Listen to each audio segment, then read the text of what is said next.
Olá, querido amigo, tudo bom? Que alegria estar com vocês no estudo da lição de Escola Sabatina. Chegamos aí à 9ª semana e essa semana está falando sobre a cobiça, o cuidado com a cobiça. E aí o tema do domingo, o supremo pecado original. Alguns discutem com quem surgiu o pecado, com Adão, com Eva, mas na verdade nós cremos biblicamente que o pecado surgiu no coração de Lúcifer. Observe biblicamente de que o texto de Isaías, até citado, 14, diz que ele era querubim e tentou ser semelhante, que na verdade a expressão ali é igual ao Altíssimo. Ele tentou usurpar o lugar de Deus. E aí a Bíblia tem alguns textos que nos ajudam a entender o que é pecado com isso. Quando você vai para 1 João capítulo 3, verso 4, a gente costuma dizer, baseado nesse texto, que pecado é transgressão da lei. Só que se você ler com um pouco mais de cuidado, esse é o finalzinho do verso, ele vai dizer assim no início: todo aquele que pratica o pecado também transgride a lei. Então ele diz que o pecado leva à transgressão da lei. E aí no final ele afirma que pecado é transgressão da lei. E aí quando somado a Romanos, capítulo 14, verso 23, pegando ali sua parte final, diz assim, ó, tudo que não provém da fé é pecado. Então, toda vez que eu quero fazer alguma coisa com fé baseada, sem fé, né, crendo em mim, achando que eu posso, que eu devo, que eu mereço, eu estou pecando. E quando Jesus define ali a obra do Espírito Santo, que é convencer o mundo do pecado, da justiça, do juízo, que é João 16, verso 8, ele começa a explicar cada um desses. Aí ele fala do pecado porque não crê em mim. Então, a definição bíblica que podemos pegar é que pecado é não crer em Jesus, não ter fé e pensar que você pode ser o centro.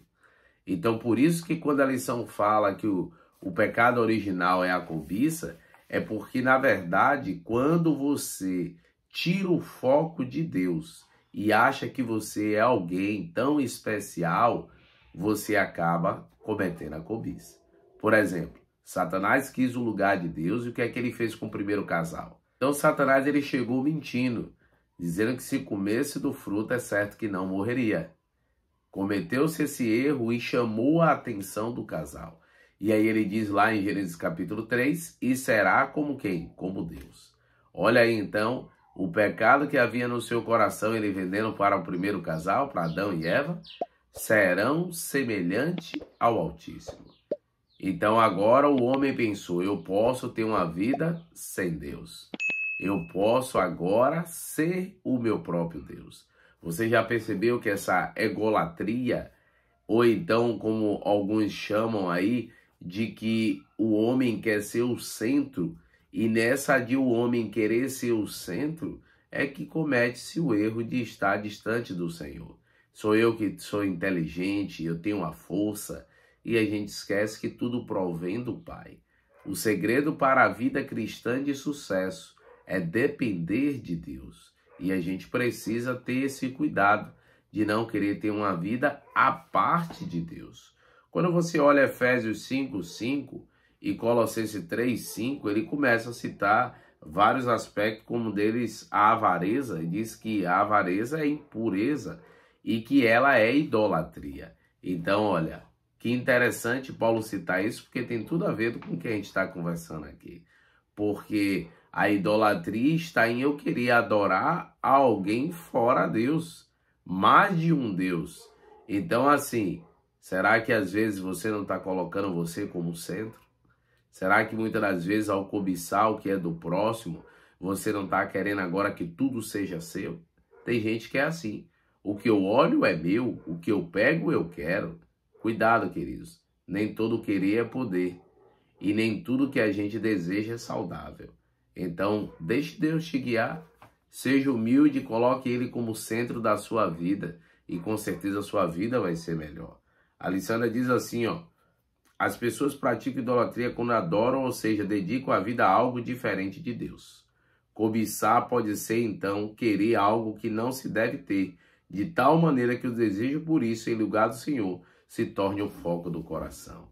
Onde está o teu coração, está o teu tesouro. Lembra de Mateus? Então, queridos, onde está o teu coração? Qual é o maior desejo da sua vida? Que teu maior desejo seja adorar o Senhor. Porque o problema do início e o problema do final da história envolve adoração. A ponta pequena, o anticristo, ele vai querer ter o quê? Usurpar o lugar de Deus. Vão querer, né? Vai querer a adoração para si mesmo, no lugar do Altíssimo. A quem você adora? Quem é o centro? Que seja o Senhor o centro da sua vida e que você o adore na beleza da sua santidade. Você crê nisso? Ore comigo nesse momento. Querido Deus, ó Pai, graças te damos teu amor e bondade. Obrigado pelo estudo da lição, por estar aqui com nossos amigos. Que a tua graça e o teu poder esteja sobre nós, no nome de Cristo Jesus. Amém, Senhor. Deus o abençoe, queridos. Um abração.